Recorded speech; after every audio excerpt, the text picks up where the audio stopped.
कृपया अशा व्हिडिओ कॉल्सना किंवा अशा पद्धतीच्या फोन कॉल्सना बळी पडू नका, कारण माझ्या नावाचा वापर करून सुद्धा 2 ठिकाणी अशा पद्धतीची फसवणूक झाल्याचे निदर्शनास आलेले आहे। आणि व्हिडिओ कॉल हा यातला सगळ्यात महत्त्वाचा हिप्नॉटिझमचा प्रकार आहे। एकदा तुम्ही त्यांच्या व्हिडिओ कॉलवर आलात की तुम्ही डिजिटल डिटेन्शन मध्ये गेला म्हणून समजा। तुमच्या नावाचे अरेस्ट वॉरंट निघालेले आहेत, तुमच्या नावाने FIR दाखल झालेले आहेत आणि सगळे डिजिटल कागद तुम्हाला पाठवले जातात। त्यात तुमचं नाव मेन्शन केलेलं असतं, डिटेल्स दिलेले असतात।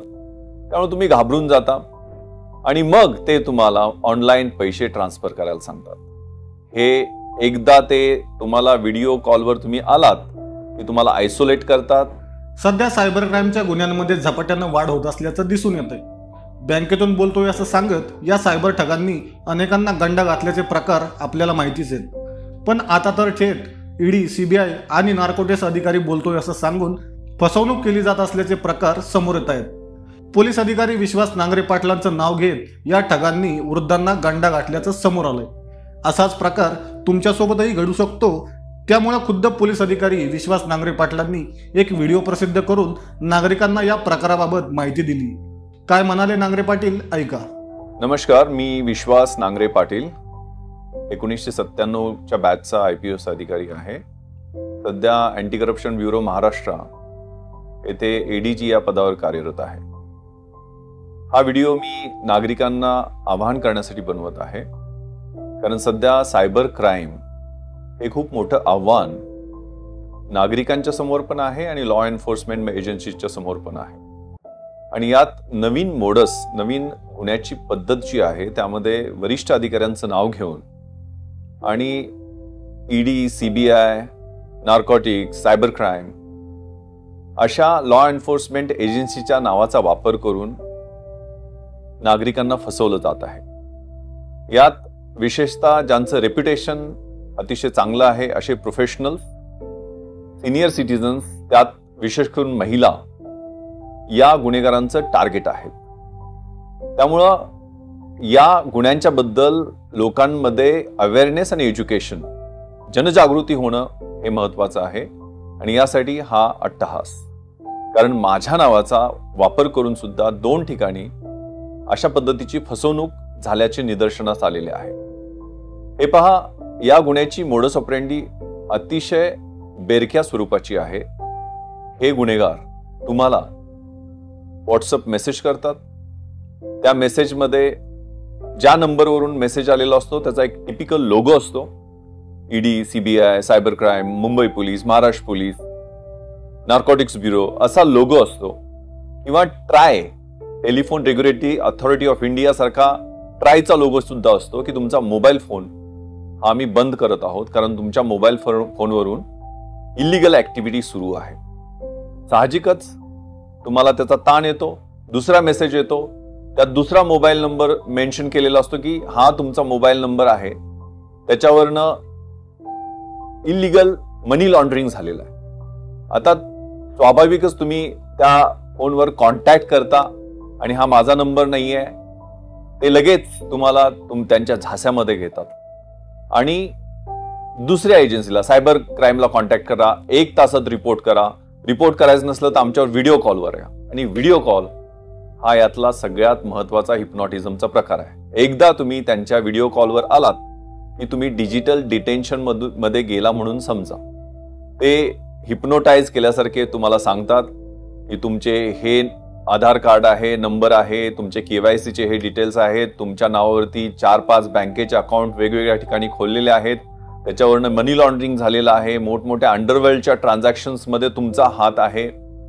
किंवा फेडेक्सचं तुमचं पार्सल पाठवलेलं आहे, त्या फेडेक्सच्या पार्सलच्या माध्यमातून कॉन्ट्राबँड किंवा ड्रगचा खूप मोठा व्यवहार झालेला आहे।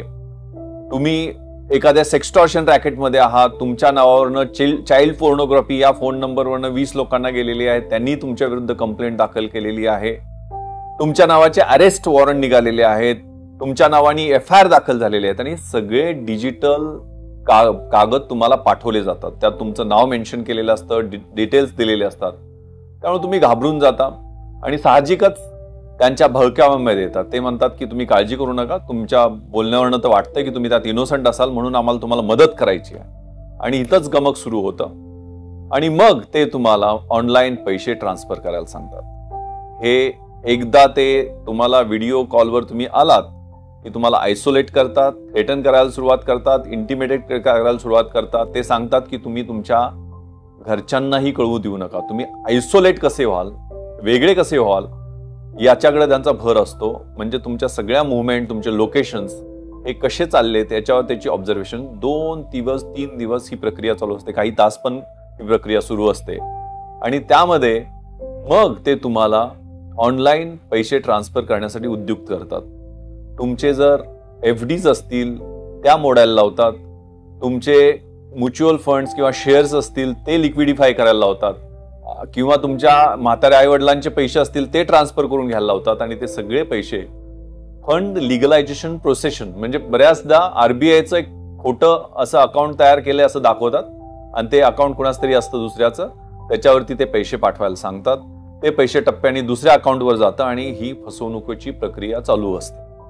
त्यामध्ये अगदी युनिफॉर्म घातलेले तुम्हाला पोलीस ऑफिसर्स दिसतील, तुम्हाला अगदी ऑफिस असं दिसेल, प्रोफॅनिटी किंवा अग्रेसिव्ह डिमेनियर जसं सिनेमामध्ये असतं तशा पद्धतीची त्यांची प्रक्रिया असते.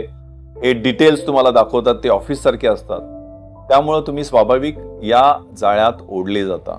त्यामुळे कृपया अशा व्हिडिओ कॉल्सना किंवा अशा पद्धतीच्या फोन कॉल्सना बळी पडू नका. एक तर असा फोन तुम्ही चुकून उचलला आणि त्याच्यावर कॉन्व्हर्सेशन सुरू केलं तर घाबरून जाऊ नका. बी कूल, काम. अशा फोनच्या बद्दल तुम्हाला जर आपल्या घरच्यांना त्वरित माहिती देणं अतिशय महत्वाचं. आपल्या नातेवाईकांना, एखादा आपला रिटायर्ड पोलीस ऑफिशियल कोणी ओळखीचा असेल, लॉयर ओळखीचा असेल किंवा एखादा सुशिक्षित चांगला व्यक्ती ओळखीचा असेल त्याच्याशी संपर्क करा. त्याचे डिटेल्स द्या. ज्या ऑफिसमधनं फोन आलेला आहे त्या ऑफिसला संपर्क करण्याचा प्रयत्न करा. मोस्ट इम्पॉर्टंटली जवळच्या पोलीस स्टेशनला याबद्दल इन्फॉर्म करा. आणि जर तुम्ही हे पैसे ट्रान्सफर केले तर कृपया 1930 या सायबर हेल्पलाईनला कळवा. कारण ही हेल्पलाईन एवढ्यासाठीच आहे की तुम्ही केलेले ट्रान्सफर केलेले मनी हे 24 तास 48 तास अशा गोल्डन आवर मध्ये तुम्ही जर कम्युनिकेट केले तर ते पैसे फ्रीज केले जातात, होल्ड केले जातात. इव्हन त्या अकाउंटवरनं दुसऱ्या अकाउंटवर ज्या वेळेला अनेक अकाउंटवर हे ट्रान्सफर प्रोसेस सुरू असते, नंतर बाहेरच्या देशात सुद्धा हे पैसे जातात. त्यामुळे जोपर्यंत ते अकाउंटमधनं दुसऱ्या बँकेच्या अकाउंटवर जात आहेत, कारण हे 1930 ही हेल्पलाईन जी आहे ती सायबर पोलीस आणि बँकेच्या ऑफिशियल्सच्या कोऑर्डिनेशन मध्ये चालत असते. त्यामुळे पैसे फ्रीज करण्यासाठी यातून प्रयत्न होतात आणि अनेकदा ते यशस्वी होतात. आणि कृपया national cyber crime reporting portal आहे त्याच्यावरती रिपोर्ट करा.